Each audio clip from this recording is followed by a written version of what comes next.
on the North Sea coast, southwest of Amsterdam.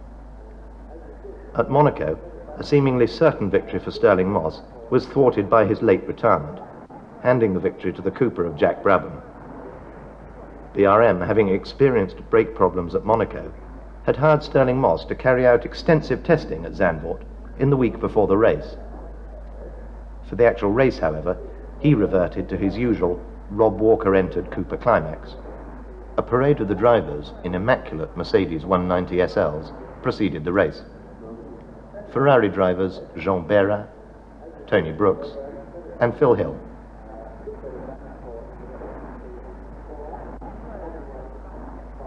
Harry Schell, BRM driver, the Texan Carroll Shelby in an Aston Martin, Roy Salvadori, who was to drive the other Aston, the Swede Joe Bonnier in the BRM, Jack Brabham looking confident, having won the first two Formula One races of the season. Innes Ireland making his Grand Prix debut for Team Lotus.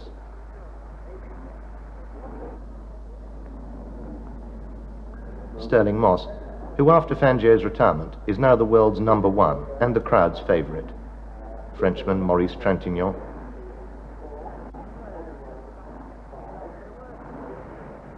The dapper Graham Hill, looking the archetypal English gentleman.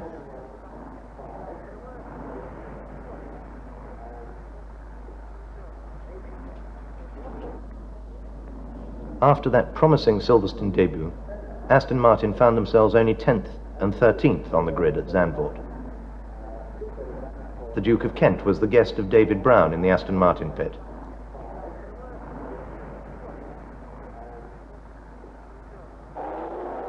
At the off, Joe Bonnier led from pole, and much to everyone's surprise, Maston Gregory in a Cooper-Climax snatched second from Tony Brooks's Ferrari. Stirling Moss made a poor start and was well back. Dutch privateer and nobleman Carol Godin de Beaufort brought up the rear in the RSK Porsche.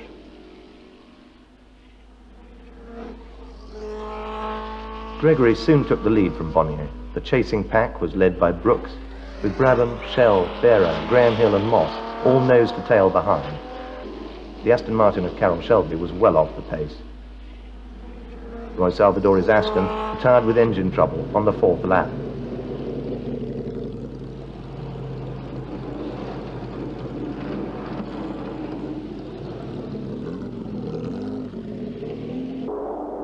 Gregory still held a slim lead over Bonnier, with the beautifully controlled Cooper of Jack Brabham chasing.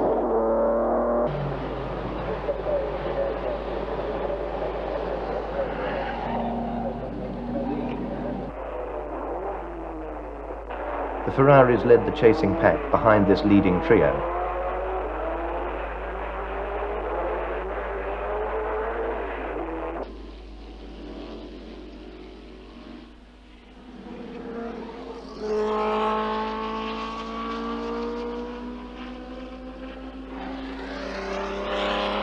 Then Gregory was slowed by gearbox trouble. Bonnier took the lead, but was then caught and overtaken by Brabham. Moss had fought his way up to third, past the mobile chicane that was Jean Béra's Ferrari. Bonnier then retook the lead by grass cutting at the chicane.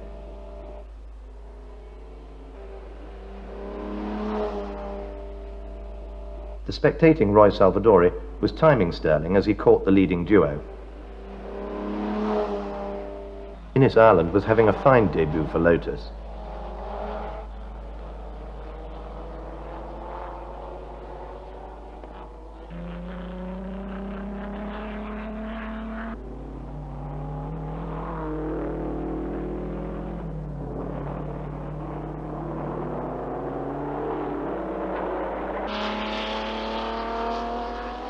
Jack Brabham lapped Béra's ill-handling Ferrari.